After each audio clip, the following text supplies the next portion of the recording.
most of you saw this video where those, secondary students wrote exams. Wait, Waec by 12 a.m. Let me use 12 a.m. because if I use 12 p.m., some persons will be like, some people will not really understand that. Probably they might think it was around afternoon. 12 a.m. Like, tell me, what kind of exams are you writing by 12 a.m.?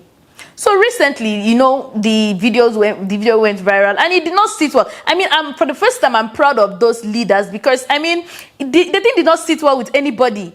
So that was how the reps committee, they now, summoned this person, the Waec registrar, but he couldn't attend it. He now sent a representative. So this representative now is automatically the Waec registrar. So anything I'm going to say in this video, I'm referring to him directly. I don't know whether the representative was the one, talking for himself. But as far as you sent a representative, this person is you.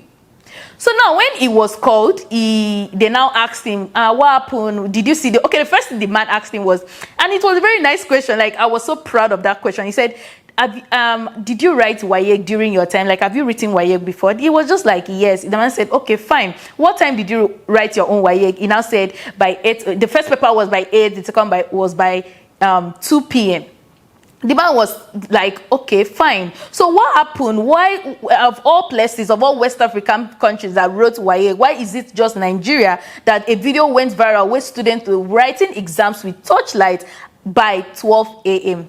This man was speechless. And the next thing, he was just like, he now said that his excuse was that the papers leaked. Like, the question leaked, so that's why they had to, keep them there, form another question. Like, the funniest part is that what you were trying to avoid is what you used your hand, you molded it, and you now presented it in front of these same people with extra punishment, because I'm calling it punishment, that's no longer exams.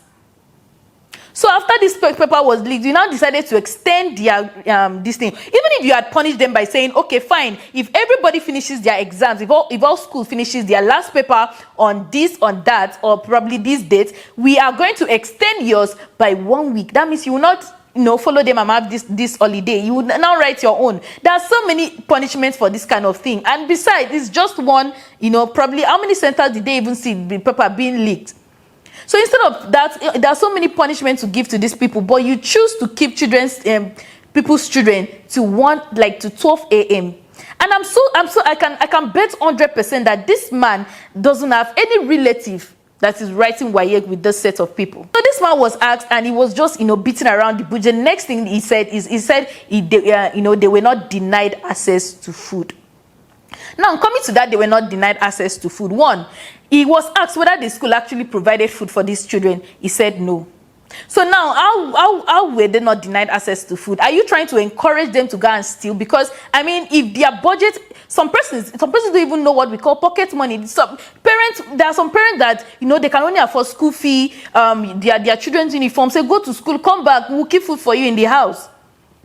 So now, staying to that point, probably they used their money in the afternoon to eat. And then you are now saying they were not denied access to food. Fine, some persons are privileged to come with money. They will now go and buy food and eat. Now, those that did not come with money, how do you expect them to buy something? Obviously, they'll be hungry. And this will push them to go and steal money from their colleagues. And when they do it, you will now condemn the students. Like, what was he trying to achieve? Was he trying to get award for the best, Waec coordinator or what? Let's make it make sense. When we talk about conducive environments, it's not only about the physical aspects, like for students to be comfortable. It has to do with psychology too. You don't just stress people like that. You don't just stress their mental health, all in the name of writing exams. What do you want them to write? At that point, they're struggling with touch. And the exam malpractice that you were trying to even prevent is what... Honestly, this is Nigeria. If I want to be real, by that time now that you're even using torchlight and everywhere is dark, that is the perfect time for them to remove their small microchips. So what is the exam malpractice that you were trying to prevent?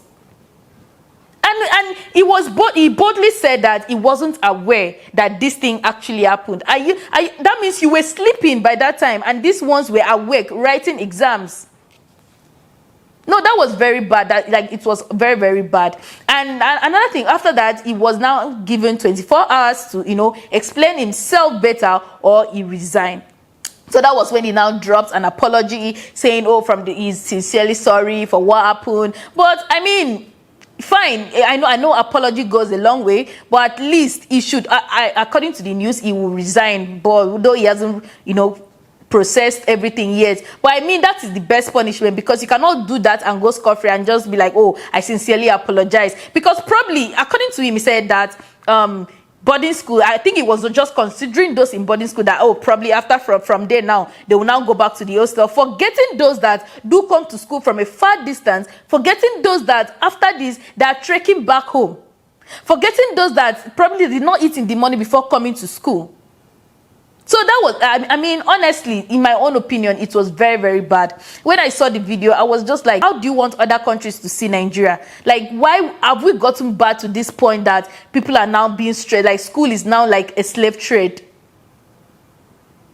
But then again, this same Waec that people are talking about is the same thing that once results comes out and children fails woefully, they will not say, oh, these people, they did not read, without knowing that some of these people, they push these students to, like, at that point, what you even read since morning will now go out from your head because you're not even focused. But then again, let me know what you think in the comment section. What do you think about that video you saw? And if you didn't see the video, at least you've heard what I just said to you now. What do you think about it? Do you think that was a right thing to do? Do you think that alone prevented exam malpractice? My name is Small Zoe, and I'll see you in my next video.